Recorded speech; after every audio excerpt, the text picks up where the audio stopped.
Por ejemplo, a Juana Guaidó, Franklin Virgües le hizo algunas preguntas más o menos difíciles.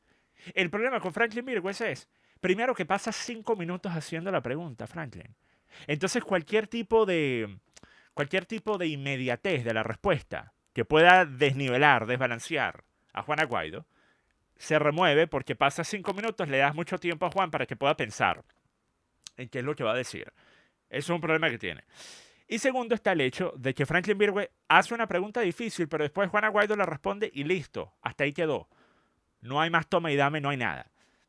Entonces así no se puede tener una discusión, especialmente cuando supuestamente estás haciendo un trabajo de tratar de hacer las preguntas que la gente quiere que se le hagan a una persona como Juana Guaidó. Las preguntas que la gente en Venezuela quiere que se les hagan a toda esta clase política vividora, las haría yo, solamente yo, nadie más que yo. Por lo menos desde el punto de vista de tener audiencia y relevancia en Venezuela, solamente yo. Porque resulta que todos estos otros tiktokeros, estos otros influencers, inclusive los que tienen mayor audiencia en Venezuela que yo, especialmente en TikTok, están preocupados de que, mira, si yo agarro a Leopoldo López y empiezo a hacerle preguntas muy difíciles, empiezo a debatir con él, quizás eso va a significar que ya nadie más me va a atender la llamada en el futuro de la clase política venezolana. Quizás nadie va a estar dispuesto a volver a estar en el programa mío. Eso fue literalmente lo que me pasó a mí. O sea, eso fue exactamente lo que me pasó a mí. Ustedes recordarán que en el año 2015, 2016 2017, yo tenía 50 veces menos audiencia de la que tengo actualmente. ¿Ok? No sé cómo se diría, sé cómo decir la décima parte, cuál sería, cómo se diría 50 veces menos, no sé, vale, ustedes saben, yo para cosas de matemáticas y porcentaje y vaina no sirve, ¿ok? Pero entonces, en aquella época, yo entrevisté a todos, o por lo menos todos querían estar hablando conmigo. Hasta Juan Pablo Guanipa. Ustedes saben que Juan Pablo Guanipa yo lo dejé embarcado, porque me quedé dormido. Nosotros teníamos una entrevista agendada, por ahí en el 2016, por Skype, y habíamos quedado la hora y la cosa, y me quedé dormido. Y después cuando me desperté, dije, Juan Pablo Guanipa, un tipo tan irrelevante, ni siquiera me da, ni siquiera estoy interesado. Yo sé, esto es una postura muy infantil. Invitas a alguien a una entrevista y después no atiendes y no das explicación después, lo sé. Pero ten en cuenta que yo pensaba lo mismo que opino actualmente sobre esa clase política vividora en aquella época.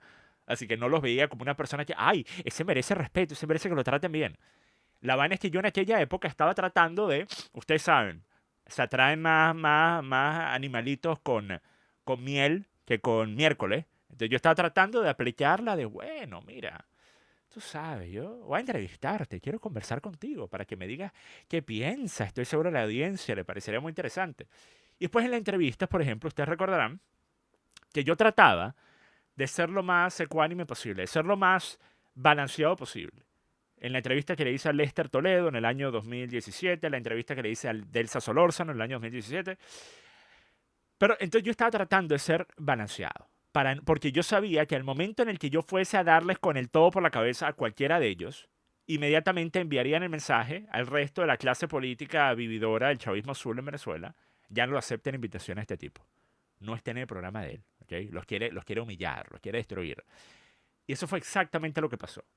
Yo pasé de que todos me respondiesen teniendo, una vez más, una fracción de la audiencia que tengo actualmente, una fracción del alcance de reconocimiento que tengo actualmente, en aquella época.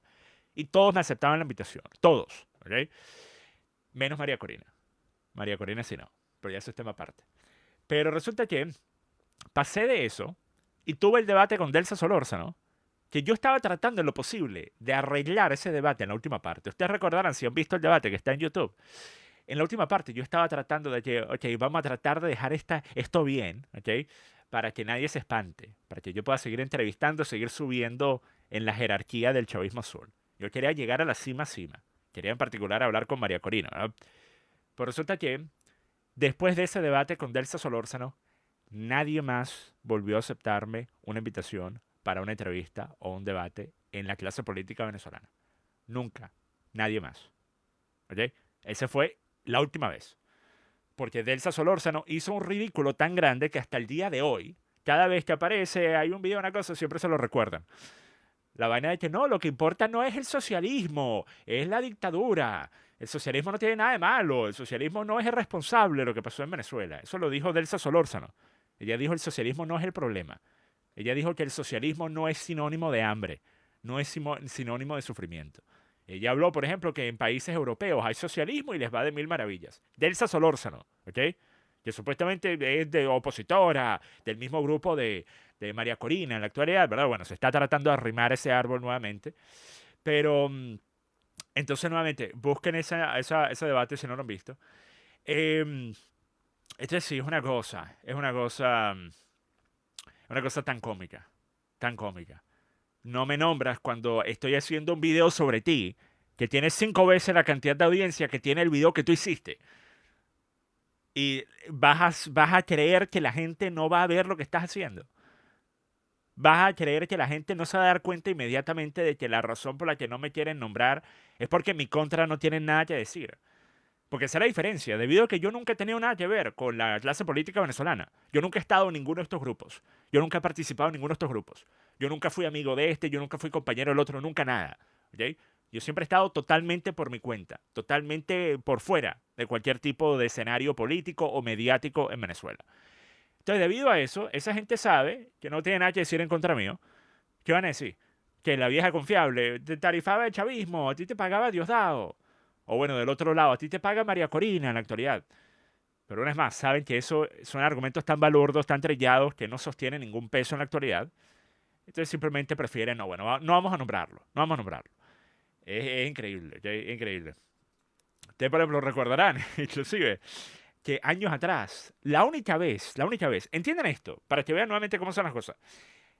En el año 2014, no, 2013, esto fue antes de la orden de arresto, el año 2013, Mario Silva dedicó casi un programa entero, cuando él estaba en su tope, cuando la gente lo escuchaba, los chavistas por lo menos lo escuchaban, él dedicó casi un programa entero a decir todo tipo de mentiras sobre mí. Acusarme de haber sido un chavista que se lucró de poder viajar por el mundo en los aviones de las delegaciones. O sea, pura absoluta paja, absoluta basura. Pasó casi un programa entero haciendo esas acusaciones y después dijo que ahora supuestamente yo me había puesto a trabajar con Estados Unidos, que ahora había empezado a ser financiado por Estados Unidos, por grupos en Estados Unidos. Yo todavía era, no sé qué edad tenía, 18 años en el 2013. Y la razón por la que lo hizo es porque porque hice un video apoyando a la oposición en las elecciones. Ese fue el primer video político que hice en el año 2013. Y la gente lo puede buscar. El título que se volvió viral, que lo movió primero la patilla y de la patilla se estuvo en todos los medios de oposición. Campeón venezolano de freestyle tiene clarito por quién votar. Ese fue el primer video que hice hablando de política. Y pues Mario Silva en aquella época pasó todo este tiempo hablando pura paja. Y resulta que años más tarde, el tipo, la única vez que yo sé, por lo menos que yo he escuchado, que me han enviado, que él me llegó a nombrar públicamente, fue en el año 2020. Y cuando lo hizo, quiero que noten, para que vean que lo que te estoy diciendo no es paja. Y esto no es solo con el chavismo azul, esto también es con el chavismo rojo. Y siempre ha sido el caso. Quiero que noten esto, miren. Mario Silva me menciona aquí en este segmento y se disculpa inmediatamente por haberme mencionado. Y después ni siquiera llega a decir nada sobre mí. Ni siquiera dice una acusación, no hace nada. Es como que Mario Silva se le chispoteó el nombrarme. Y después estaba reculando y estaba diciendo que de qué forma puedo cambiar de tema, de qué forma puedo pasar al próximo. Y miren lo aparentemente nervioso que estaba Mario Silva aquí. Y nuevamente, esto es agosto del 2020, ¿ok? Ya mi audiencia había tenido un crecimiento exponencial debido a las elecciones en Estados Unidos, pero todavía era la tercera parte de lo que es actualmente. Pero miren cómo Mario Silva trata de nombrarme e inmediatamente cambiar de tema. Escuchen. Es entre los youtubers fascistas mantienen una actitud que es terriblemente feroz, ¿sabes? Hay uno que le dicen Aquaviva. Yo primera vez que lo menciono, y discúlpenme, pero es que lo vi y él trata de ser, trata de mantener un lenguaje decente y es una cosa absurda. Lo que es Entonces, ¿qué significa eso? O sea, ¿qué quieres decir, Mario? ¿Qué dijiste? Me nombra inmediatamente. Disculpen que lo nombre. Primera vez. Disculpen. Y después dice, él trata de mantener un lenguaje decente, pero es una cosa absurda. O sea, tremendo, dale. Una vez más. Eso es Mario Silva tratando de no decir nada, tratando de salirse de allí. ¿Ok? Y ha pasado tantas veces, por ejemplo, con figuras de los medios de comunicación, de estos progres, estos hippies venezolanos, los intentos de comediante, los que tienen sus podcasts. Las feministas que tienen el arito así en medio de la nariz, que tienen el cabello entrecortado, pareciera que se lo cortaron con una de esas tijeras que utilizas para chaguar. O sea, tijera para el jardín. Pareciera que se cortaron el cabello, ¿verdad? Tienen el flequillo así todo. Pareciera que estaba mordiéndoselo un perrito, ¿verdad? Y hacen estos comentarios y me nombran de vez en cuando, o aluden por lo menos a mí para que sea evidente sobre quién están hablando, pero inmediatamente cambian de parecer. Y dicen, no, entonces vamos a meternos en otro lado. Vamos a decir otra cosa. Entonces es una vaina, ¿vale? Es una vaina. Es increíble.